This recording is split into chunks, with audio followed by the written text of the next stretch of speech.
Sebelum lanjut ke cerita, bagi teman-teman yang belum subscribe, silakan subscribe sekarang juga dan aktifkan lonceng notifikasi agar teman-teman tidak ketinggalan cerita terbaru dari kami. Dan tidak usah lama-lama, langsung saja kita masuk ke ceritanya. Selamat mendengarkan. Mbah, saya ingin memiliki dia yang sangat saya cintai, Mbah. Tapi dia sudah bertunangan, Mbah. Pokoknya saya mau dia menjadi milik saya, Mbah, ucap Tari. Mbah Egar tertawa terbahak-bahak mendengar ucapan dari Tari sembari melinting tembakau. Manusia memang serakah dan egois, ucap Mbah Egar. Sudahlah Mbah, lakukan saja yang saya mau. Nanti akan saya bayar berapapun yang Mbah mau, kata Tari. Itu gampang. Di daerah ini terkenal dengan pelet yang ampuh dan membuat seseorang jatuh cinta bertekuk lutut sama kamu dan juga tergila-gila. Tapi ada syaratnya. Apa syaratnya, Mbah? Kamu harus bayar dulu maharnya. Berapa, Mbah, maharnya? Kamu cukup bayar 10 juta saja. Segera Tari mengambilkan uang yang ada di dalam tasnya dan diberikan langsung kepada Mbak Egar. Ini Mbah uangnya. Syarat selanjutnya, kamu harus melakukan tirakat puasa muti selama 3 hari dan dimulai pada hari Selasa Kliwon. Nanti setelahnya kita akan melakukan ritual-ritual selanjutnya. Baik Mbah, nanti akan saya lakukan. Kalau begitu, pulanglah dan lakukan ritualnya di rumah. Jangan lupa siapkan foto target dan juga nama dan serta tanggal lahirnya. Tari pun menganggukkan kepalanya menjawab ucapan yang dilontarkan oleh Mbak Egar. Malam itu juga Tari pulang dari rumah Mbak Egar sendirian mengendarai sepeda motornya. Di tengah perjalanan, Tari melihat ada sosok kuntilanak yang terbang mengikutinya, terlihat dari spion motornya. Sosok itu terus terbang dan mengikutinya dari belakang. Jalanan malam itu sangat sepi, hanya ada dia saja yang melewati jalanan itu. Bulu kuduknya berdiri semua. Dia juga sampai tidak fokus mengendarai motornya. Di dalam hatinya dia terus berdoa agar sosok itu segera hilang. Terlihat sosok itu terus mengikuti dan tertawa mengikik seperti mengejek Tari. Saat itu dia mempercepat laju motornya karena berharap cepat sampai di rumah. Akhirnya saat dia sampai di jalanan raya, sosok kuntilanak itu sudah tidak lagi menguntitnya. Beberapa saat kemudian Tari pun akhirnya sampai juga di rumah. Dia langsung beranjak untuk tidur karena lelah perjalanan jauh tadi. Keesokan harinya, tepat pada hari Selasa Kliwon, Tari langsung melakukan puasa muti. Sahur dan bukanya makan nasi putih saja dan juga air putih saja. Saat itu Tari masih tetap berangkat kerja. Tari bekerja di sebuah perusahaan yang ada di Kalimantan. Dia bekerja sebagai marketing. Sudah sekitar 1 tahun dia bekerja di perusahaan itu. Dan beberapa bulan yang lalu, ada karyawan baru. Lelaki tampan tinggi putih membuat wanita manapun akan langsung jatuh cinta pada pandangan pertama. Kepada Zaki, lelaki dari Jawa yang merantau bekerja di perusahaan tersebut. Kebetulan Zaki itu satu tim dengan Tari. Mereka selalu bekerja sama satu sama lain karena memang harus kompak satu tim. Otomatis pekerjaan mereka itu membuat keduanya selalu bertemu setiap hari di perusahaan tersebut. Awal-awal Tari melihat Zaki sebagai karyawan baru. Tari langsung terpesona, dia langsung jatuh cinta. Tari juga kebetulan masih single, belum memiliki pasangan. Jadi gampang untuk dia membuka hatinya. Akan tetapi, Zaki anaknya sangat cool dan cuek. Dan itu malah membuat Tari semakin semangat untuk mendapatkan Zaki. Saat pertama kali Tari melihat Zaki, dia terpana tidak mengedipkan kedua matanya sama sekali. Tar, kamu ngapain ngelamun? Tegur Ning. Sontak Tari terperanjat ketika dikejutkan oleh Ning. Apa sih Ning? Kaget tahu? Jawab Tari. Lagian kamu ngapain ngelamun seperti itu? Nanti kesambet loh. Seketika Tari langsung salting saat Zaki menatap wajahnya Tari. Pipi Tari langsung memerah karena menahan malu dilihatin oleh Zaki. Hari demi hari dijalani Tari mencoba mendekati Zaki dengan meminta nomor HP-nya. Waktu itu di ruangan kerjanya sepi karena semuanya sedang istirahat keluar. Jadi kesempatan itu Tari gunakan untuk meminta nomor HP kepada Zaki. Ki, aku boleh minta nomor HP kamu gak? Tanya Tari. Buat apa Tar? Tanya Zaki. Ya kita kan satu tim, jadi kita harus saling bekerja sama. Oh, iya nih boleh, kata Zaki sembari memberikan nomor HP-nya kepada Tari. Setelah mendapatkan nomor HP dari Zaki, Tari selalu mengabari Zaki, alasannya menanyakan pekerjaan. Hingga suatu ketika Tari mengajak ketemuan dengan Zaki. Ki, ayo kita ketemuan. Ketemuan di mana, Tar? Kamu maunya di mana?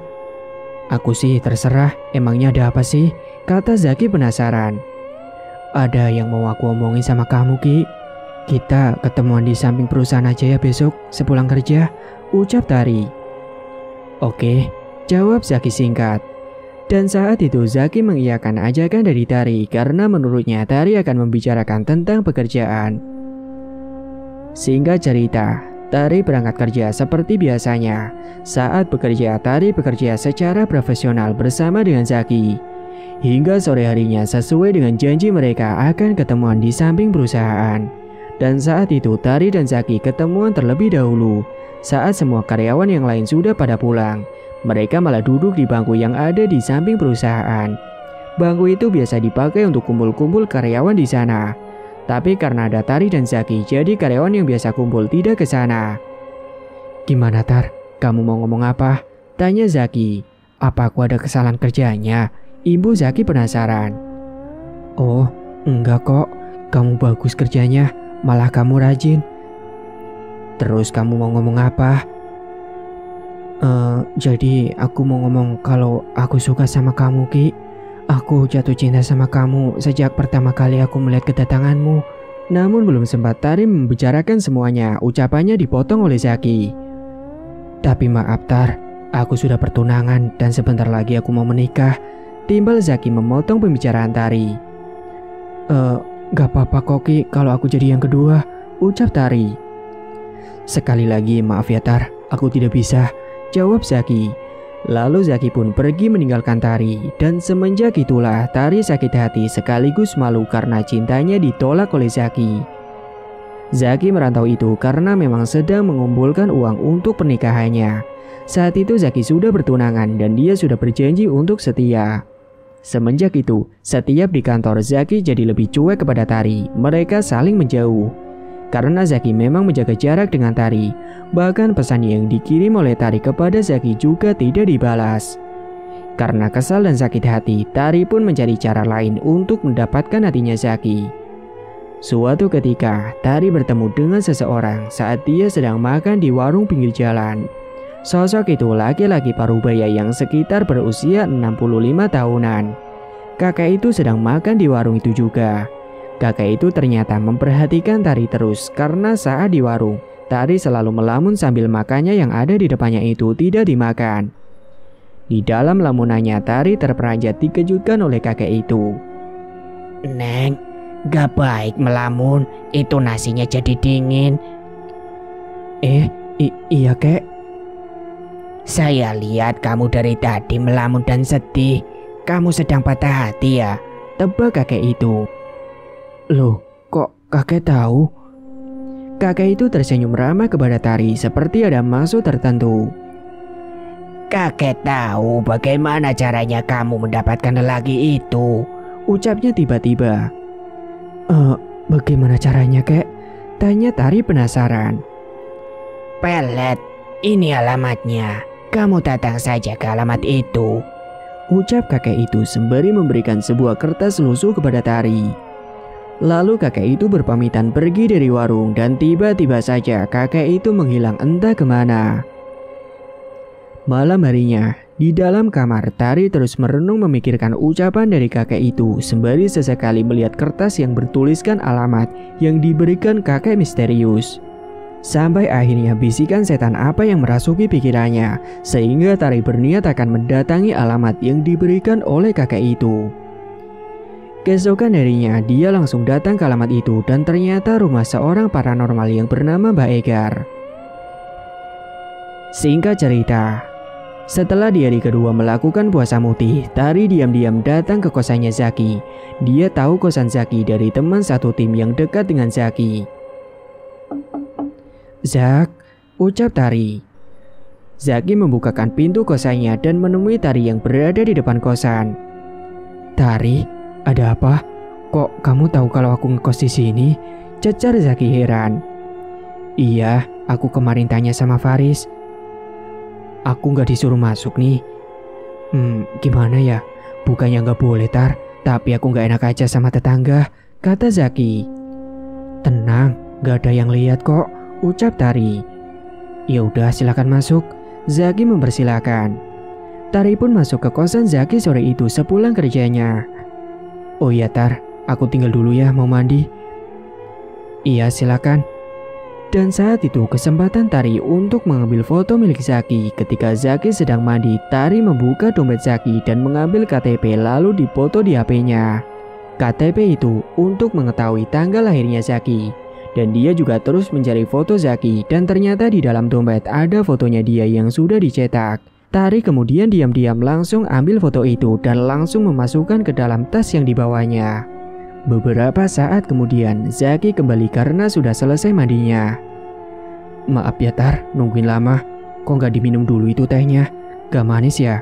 Maaf, soalnya gulanya tinggal sedikit, ucap Zaki. Bukan gitu kok, ini aku minum, ucap Tari sambil mengambil segelas teh yang sudah disiapkan oleh Zaki. Setelah selesai meneguk teh, Tari pamit untuk pulang karena hari semakin petang. Kalau gitu, aku pulang dulu ya, Ki. Maaf merepotkan. Loh, cepet banget pulangnya. Iya, takut orang tua nyariin. Oh ya udah kalau gitu hati-hati. Tari pun pulang. Suara azan mulai berkumandang terdengar dari toa masjid dan musola. Dia segera mempercepat motornya berharap segera sampai di rumah. Singkat cerita, Tari sudah melakukan puasa muti selama 3 hari. Dan hari Kamisnya itu puasa terakhir. Tari kemudian langsung pergi lagi ke rumahnya Mbak Egar membawa syarat-syaratnya. Dan beberapa jam kemudian akhirnya Tari sampai juga di rumahnya Mbak Egar. Akan tetapi kali ini rumahnya Mbak Egar ramai pasien. Jadi Tari harus menunggu giliran dari pasien yang lain. Rumahnya Mbak Egar sangat mewah, ya sama seperti orang kaya yang lain. Bahkan di rumahnya ada mobil yang terparkir di garasi rumahnya. Setelah beberapa lama menunggu, akhirnya giliran Tari masuk menemui Mbak Egar. Gimana? Apakah kamu sudah siap? Karena nanti malam kita akan melakukan ritual. Syaratnya sudah dibawa, cecar Mbak Egar. Sudah Mbah, saya sudah siap. Bagus kalau begitu, nanti malam kita lakukan ritualnya. Malam hari pun tiba. Sebelum melakukan ritual, Tari dimandikan terlebih dahulu dengan air kembang 7 rupa. Setelah selesai mandi kembang 7 rupa, lalu Tari masuk ke dalam ruangan ritual. Di dalam ruangan ritual itu, Mbak Egar sudah menyiapkan beberapa bahan seperti dupa hio, kunyit, 3 biji beras, 1 gelas air, tatakan gelas cawi, foto target, kertas putih, dan juga lain-lain. Dan tepat pukul 9 malam, Mbak Egar melakukan ritual permulaan terlebih dahulu. Dia mulai membakar dupa dan duduk bersila sembari memejamkan kedua matanya. Membacakan mantra, sementara Tari hanya melihat duduk di hadapannya Mbak Egar. Ritual permulaan itu Mbak Egar membacakan mantranya sebanyak 9 kali. Dan singkat cerita, malam Jumat Kliwon tepat pukul 12 malam, Mbak Egar akan melakukan ritual utamanya. Sebelum melakukan ritual, Mbak Egar menuliskan nama di belakang foto target beserta dengan tanggal lahirnya. Dupa hio pun mulai dibakar, asap pun mulai mengepul di dalam ruangan itu. Lalu dupa itu diputar-putarkan tepat di depan dada berlawanan dengan jarum jam sebanyak 7 kali. Dupa itu kemudian ditancapkan pada tanah yang sudah disiapkan di tempat gerabah di depannya. Satu persatu, media atau bahan yang sudah disiapkan itu diasapkan di atas dupa, diputar-putar depan dada sebanyak 7 kali berlawanan arah jarum jam. Mbak Egar kemudian mematahkan kunyit menjadi 2 bagian dan potongan kunyit itu yang satu lalu diremas, remas sedikit dengan kuku ibu jari tangan kanan sampai berair. Kemudian Mbak Egar menaruh 3 butir beras di atas kunyit itu dan dibacakan mantra 1 kali. Lalu 3 butir beras tadi diambil dan dibungkus dengan kertas putih. Foto dimasukkan ke dalam gelas, ditambah 3 butir ke beras yang dibungkus kertas putih polos tadi, lalu ditutup dengan tatakan gelas. Kemudian gelas dibalik dengan tatakan gelas menjadi di bawah serta foto target kepalanya ke arah ke bawah. Kemudian gelas dibuka sedikit, di dalamnya gelas diasapi dupa sampai penuh asapnya dalam gelas. Kemudian ditutup seperti semula. Barulah Mbak Egar membacakan mantranya 14 kali. Saat membaca, jari telunjuk dan jari tengah tangan kanan menempel pada pantat gelas. Wili muning, rasmina cini Allah latening, kurojati hati jantung pikiran. Dan seterusnya sambil menyebutkan nama Zaki. Saat itu hembusan angin datang kencang masuk ke dalam ruangan membuat bulu kuduk Tari berdiri semua. Lalu entah apa yang dibicarakan Mbak Egar dengan sosok yang tiba-tiba ada di sampingnya. Karena tiba-tiba saja di dalam ruangan itu menjadi gelap saat ada angin datang. Tari gemetaran, ketakutan saat melihat ada kedua mata merah menyala berada di sampingnya Mbak Egar. Beberapa saat kemudian ritual pun sudah selesai. Kemudian bahan media pelet itu diberikan kepada Tari. Bawalah pulang ini dan simpanlah di dalam lemarimu. Nanti setelah ini kamu harus melakukan ritual sendiri di rumah selama 7 hari. Dan dilakukan tengah malam sembari membacakan mantranya sebanyak 14 kali. Setelah itu letakkan lagi gelas dan tatakan itu di dalam lemari. Jelas Mbak Egar. Bagaimana cara ritualnya Mbah? Tanya Tari penasaran. Putar-putarkan jari telunjuk kamu pada pantat gelas itu dan diasapi dengan dupa hiu. Baik Mbah, nanti akan saya lakukan ritual itu selama 7 hari berturut-turut. Mbah Egar juga memberikan mantra kepada Tari untuk nanti dia bacakan saat sedang melakukan ritual. Kemudian malam itu juga Tari langsung pulang sendiri dengan membawa media yang diberikan oleh Mbak Egar. Di perjalanan pulang, Tari sebenarnya takut karena jalanan sangat sepi, apalagi saat itu sudah jam 2 malam.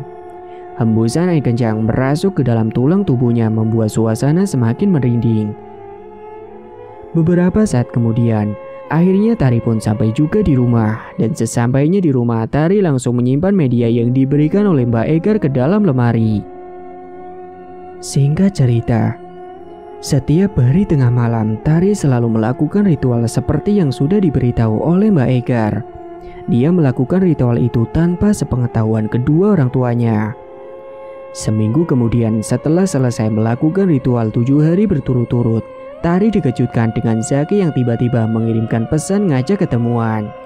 Saat itu Tari pun sangat senang sekali. Ritual pelet yang sudah dilakukannya itu akhirnya berhasil. Zaki menyuruh Tari untuk datang ke kosannya. Segera Tari pun mengiyakan. Malam harinya, Tari datang ke kosannya Zaki.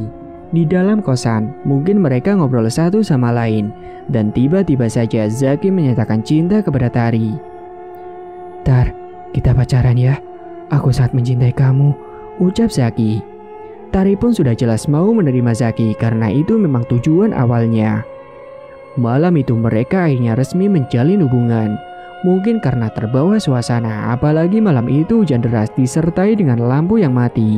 Efek dari pelet itu membuat Zaki hilaf dan melakukan hubungan terlarang bersama dengan Tari. Tari juga pasrah saja dan mengikuti apa yang dilakukan oleh Zaki. Keesokan harinya, di kantor mereka selalu bersama, membuat teman-teman yang lain kaget. Untungnya rekan Zaki tidak tahu tentang pacar Zaki yang di kampung.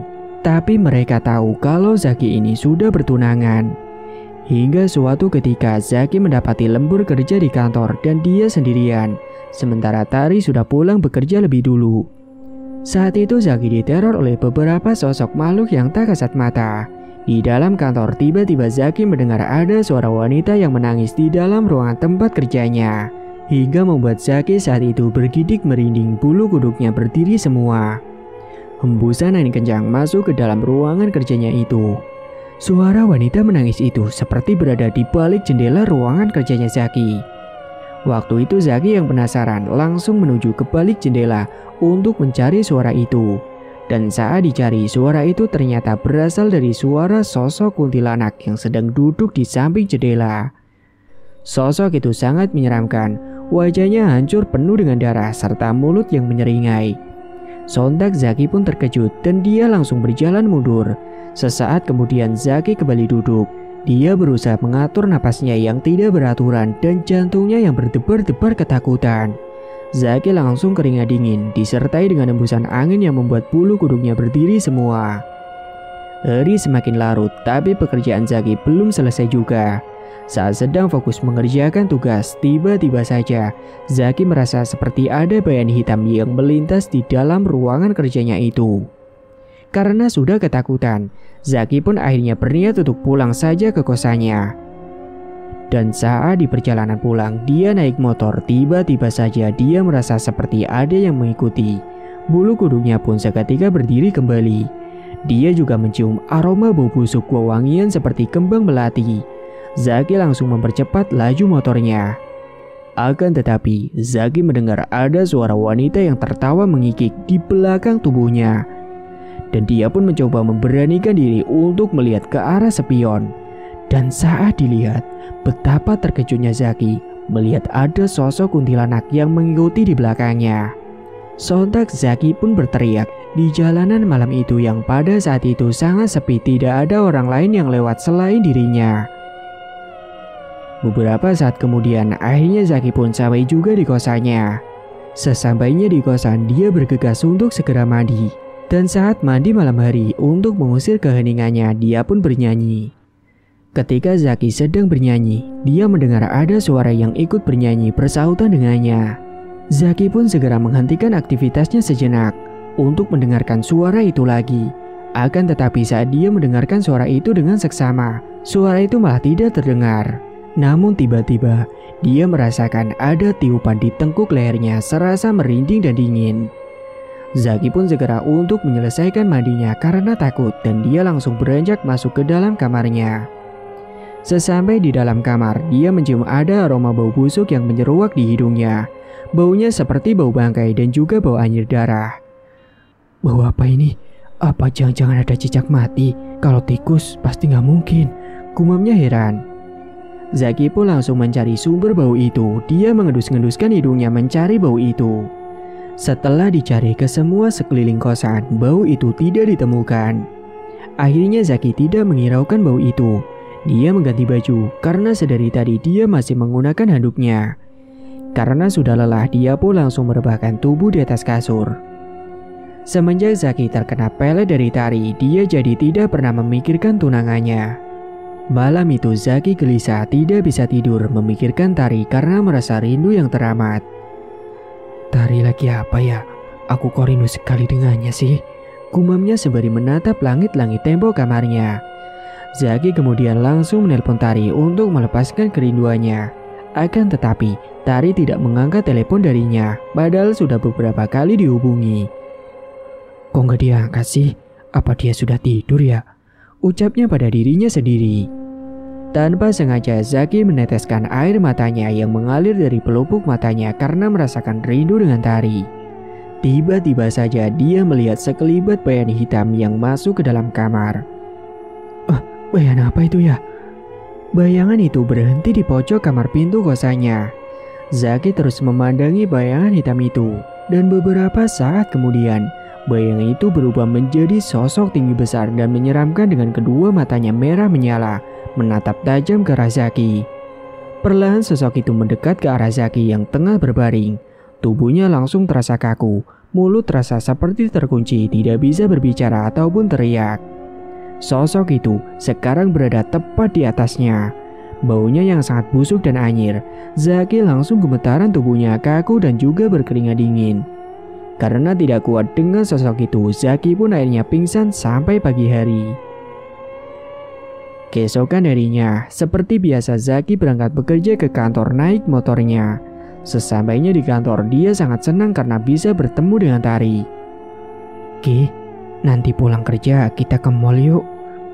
Iya Tar, mau kemana aja boleh. Zaki memang sudah terpengaruh oleh Tari. Apa yang diinginkan oleh Tari akan selalu ia turuti. Saat sedang bekerja, Zaki tidak fokus dalam bekerja karena selalu memandangi wajahnya Tari terus-menerus. Sampai Zaki ditegur oleh atasannya karena melamun. Itu yang membuat Zaki lembur karena tidak mengerjakan tugasnya. Zaki, kamu niat bekerja atau tidak? Malah melamun, ucap atasannya. Iya Pak, maaf. Setelah mendapat teguran, Zaki bukannya berubah, malah masih tetap tidak mengerjakan tugasnya. Sore harinya, Sepulang kerja, Zaki dan Tari pergi ke mall sesuai janji yang sudah disepakati. Sore itu Tari belanja banyak sekali dan Zaki yang membayar semua belanjaan milik Tari. Kamu senang? Senang kok mas, makasih ya. Setelah selesai dari mall, Zaki mengajak Tari ke kosannya dan sesampainya di kosan sekitar pukul 9 malam. Aku kangen banget sama kamu, ucap Zaki. Kangen, kan ini aku lagi sama kamu mas, jawab Tari. Akhirnya mereka pun berpelukan karena terbawa suasana malam itu. Akhirnya Zaki dan Tari hilaf melakukan hubungan terlarang kembali. Tari juga menginap di kosannya Zaki sampai pagi hari karena sudah malam dan Tari beralasan kepada kedua orang tuanya kalau Tari menginap di rumah teman perempuannya. Singkat cerita, Tari yang berada di rumahnya juga mendapatkan gangguan. Saat dia sedang bercermin di kaca, tiba-tiba ia melihat ada sosok yang lewat di belakangnya. Dan dalam sekejap Tari langsung menolehkan kepalanya. Akan tetapi saat dia lihat di belakangnya, ternyata tidak ada siapa-siapa. Setelahnya Tari tidak menghiraukan hal itu, lalu dia pun segera beranjak untuk tidur. Brah! Jendela kamar tiba-tiba terbuka sendiri, padahal sudah ditutup dengan rapat. Perasaan tadi aku udah kunci jendelanya, tapi kok buka sendiri ya? Gumam Tari heran. Mau tidak mau Tari pun bangkit kembali dan menutup pintu jendelanya. Akan tetapi saat tangan Tari meraih pintu jendela, dia merasa seperti ada yang memegangi tangannya. Sontak dia pun terkejut dan saat dilihat ternyata ada sosok kuntilanak dengan rambut acak-acakan. Wajahnya hancur penuh darah dan juga baunya yang busuk. Saat itu Tari langsung ambruk pingsan tak kuasa melihat sosok itu. Hingga keesokan harinya Tari tidak berangkat bekerja karena tubuhnya merasa sakit semua, entah apa sebabnya. Setelah semalam dia melihat sosok itu, dia jatuh pingsan, dia langsung pegel-pegel. Sementara Zaki yang berangkat bekerja, dia mencari keberadaannya Tari kepada teman-temannya. Tari nggak berangkat? Tanya Zaki. Iya nggak tahu, coba kamu tanya. Kan kamu pacarnya, timbal yang lain. Zaki pun kemudian menghubungi Tari, akan tetapi Tari tidak menjawab teleponnya, bahkan pesannya pun tidak dibalas. Membuat Zaki tambah khawatir dan gelisah, risau memikirkan Tari. Dia sampai tidak fokus bekerja dan tidak konsentrasi. Hingga sepulangnya bekerja, Zaki bingung mau ke rumahnya Tari, tapi dia belum tahu di mana rumahnya. Bahkan teman-teman yang lain pun belum pernah datang ke rumahnya Tari. Zaki sangat gelisah mondar-mandir di kosannya sampai dia tidak memikirkan kegiatan lain untuk mandi ataupun makan. Duh, Tari kemana ya? Kenapa nggak dibalas pesanku? Di telepon juga nggak diangkat. Apa dia marah? Apa dia sakit? Aku nggak tahu rumahnya lagi. Cecarnya pada diri sendiri. Malam itu membuat Zaki tidak bisa tidur karena selalu kepikiran dengan Tari. Dia pun bahkan sampai menangis. Dan saat dia sedang menangis duduk di dalam kamar, tiba-tiba Zaki merasa seperti ada yang membisiki di telinganya memanggil namanya. Zaki, Zaki. Seketika Zaki terdiam karena mendengar suara yang memanggil namanya itu. Bulu kuduknya langsung berdiri karena takut. Dia menarik selimutnya dan menenggelamkan wajahnya ke dalam selimut. Setiap hari, Zaki ditelepon oleh tunangannya, tapi dia tidak pernah mengangkat telepon itu karena dia sudah tidak memiliki perasaan dengan tunangannya itu. Singkat cerita, Tari mulai berangkat bekerja lagi, membuat Zaki sangat bahagia sekali sampai kegirangan. Kamu kemana aja sih? Aku kangen sama kamu, tapi aku nggak tahu rumah kamu di mana. Pesan aku juga nggak dibalas, telepon juga nggak diangkat. Iya maaf, soalnya aku sakit mas. Sakit apa? Tapi kamu gak apa-apa kan? Sudah sembuh, cecar Zaki panik. Udah gak apa-apa mas, kamu tenang aja. Syukurlah kalau gitu, jawab Zaki tenang. Suatu hari, Tari pun mengajak Zaki ke rumah untuk dikenalkan dengan kedua orang tuanya. Hingga akhirnya Zaki tahu di mana rumahnya Tari. Orang tuanya Tari menyambut Zaki dengan baik. Kenalin pak, bu, ini Mas Zaki pacar aku, ucap Tari. Mereka saling berkenalan satu sama lain. Zaki pun senang karena sudah dikenalkan kepada kedua orang tuanya Tari. Saat malam hari, Zaki kalau tidak bertemu dengan Tari pasti dia akan merasa kangen dan gelisah. Rasanya ingin bersama terus dengan Tari. Sampai akhirnya Zaki mengajak Tari ke hotel untuk membicarakan keseriusan Zaki kepadanya. Aku sangat cinta sama kamu. Kamu maukah nikah sama aku? Ungkap Zaki. Iya aku mau mas. Kapan mas? Nanti ya, sabar. Aku itu pengennya selalu dekat kamu terus, Tar. Ucap Zaki seketika. Aku pun begitu mas. Pelet yang digunakan Tari ini memang ternyata sangat ampuh karena membuat Zaki jatuh cinta dan tergila-gila kepadanya. Malam itu ketika di hotel, mereka lagi-lagi melakukan hubungan terlarang karena semuanya sudah berhasrat. Singkat cerita, Zaki pun datang ke rumah Tari untuk mengatakan keseriusannya kepada kedua orang tuanya. Saat itu kedua orang tuanya Tari juga merestui hubungan mereka berdua. Akan tetapi orang tuanya itu meminta hal yang macam-macam kepada Zaki. Karena itulah membuat Zaki harus mengumpulkan uang lebih banyak lagi. Sehingga pernikahannya harus ditunda lebih dulu supaya uangnya terkumpul banyak. Setiap malam Zaki selalu diganggu oleh suara yang terus memanggil. Dan saat itu membuat Zaki membayangkan wajah Tari karena suara sosok wanita yang memanggil namanya itu sama persis dengan suara Tari. Zaki, Zaki. Bulu kuduknya langsung berdiri semua setelah mendengar suara itu. Linda tunangannya tiba-tiba saja menelpon Zaki ketika Zaki sedang ketakutan di dalam kosannya itu. Zaki segera mengangkat telepon tanpa melihat dari siapa telepon itu. Halo, aku takut banget, ucap Zaki tiba-tiba. Takut kenapa mas? Tanya Linda. Sontak Zaki terdiam karena dia mengenali suara di seberang telepon itu. Kamu kenapa mas? Takut kenapa? Cecar Linda.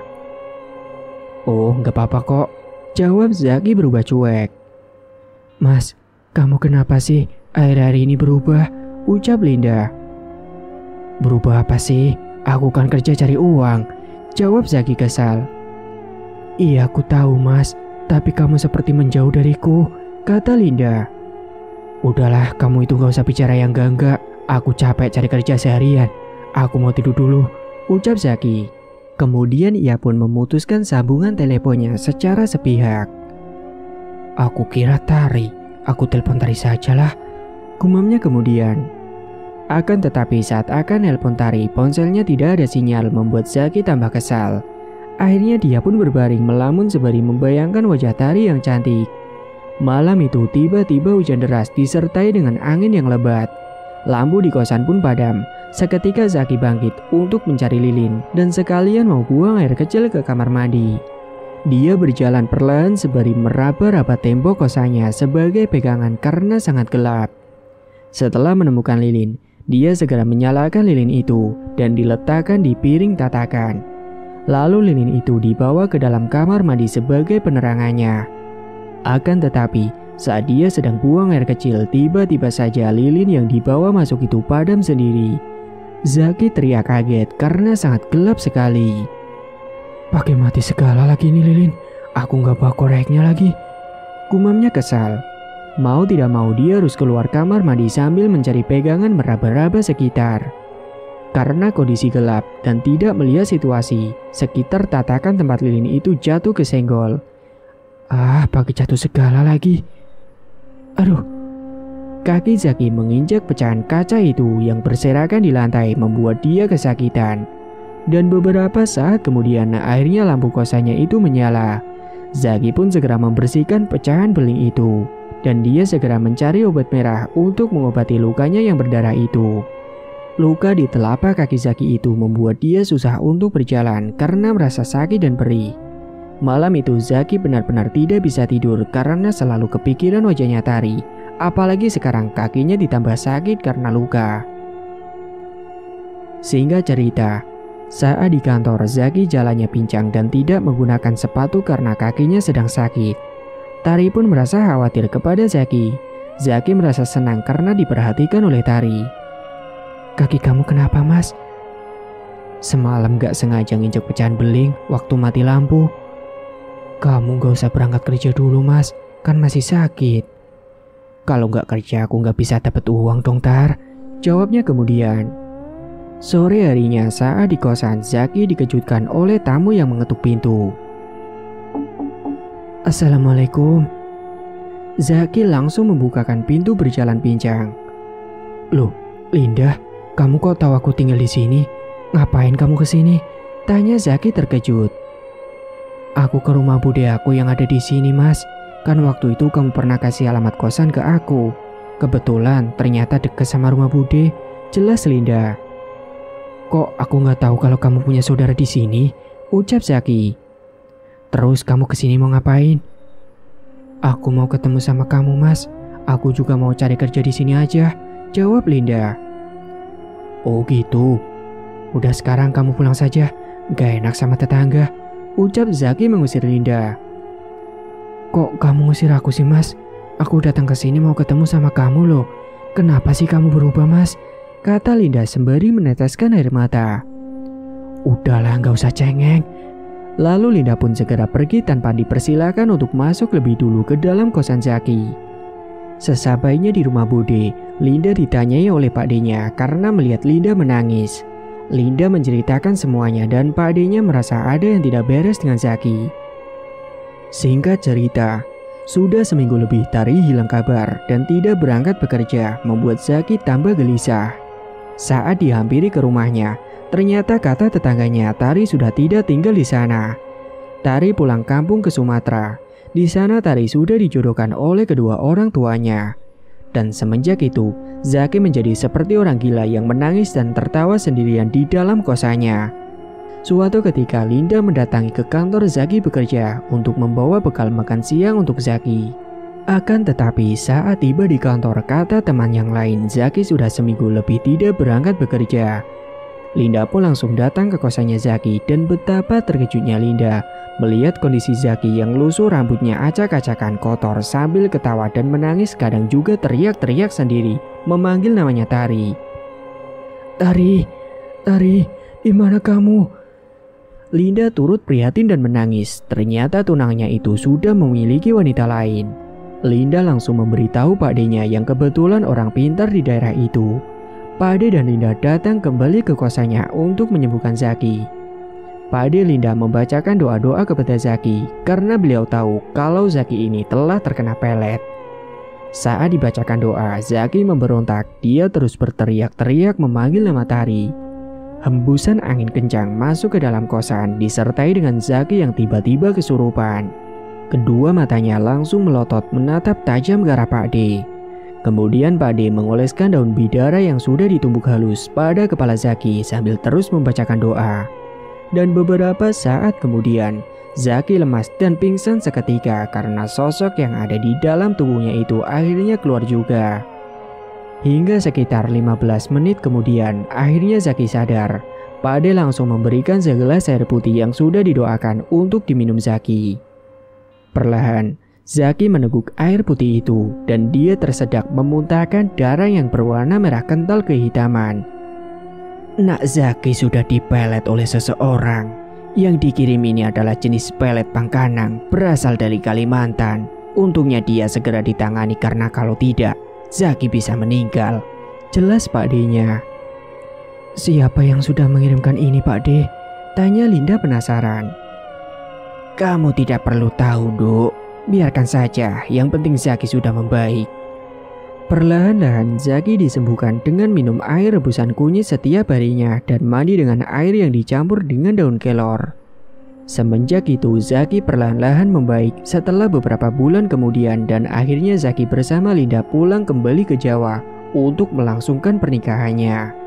Sementara Tari yang katanya sudah menikah, saat dia pergi untuk honeymoon bersama dengan suaminya, di perjalanan dia mengalami kecelakaan dan meninggal dunia. Sebelumnya di dalam mobil, Tari dan suaminya mencium ada aroma bau busuk dan juga bau kembang-kembangan. Dan tiba-tiba saja hujan pun turun deras di perjalanan. Karena gelap dan jalanan tertutup kabut, akhirnya suaminya tidak fokus mengemudikan mobilnya sampai akhirnya menabrak truk yang ada di depannya. Zaki dan Linda sekarang sudah hidup bahagia. Mereka sudah menikah. Zaki sudah sembuh total dan melupakan semua masa lalu yang sudah terjadi dengannya. Linda benar-benar wanita yang sabar dan selalu setia dengan pasangannya meskipun sudah disakiti.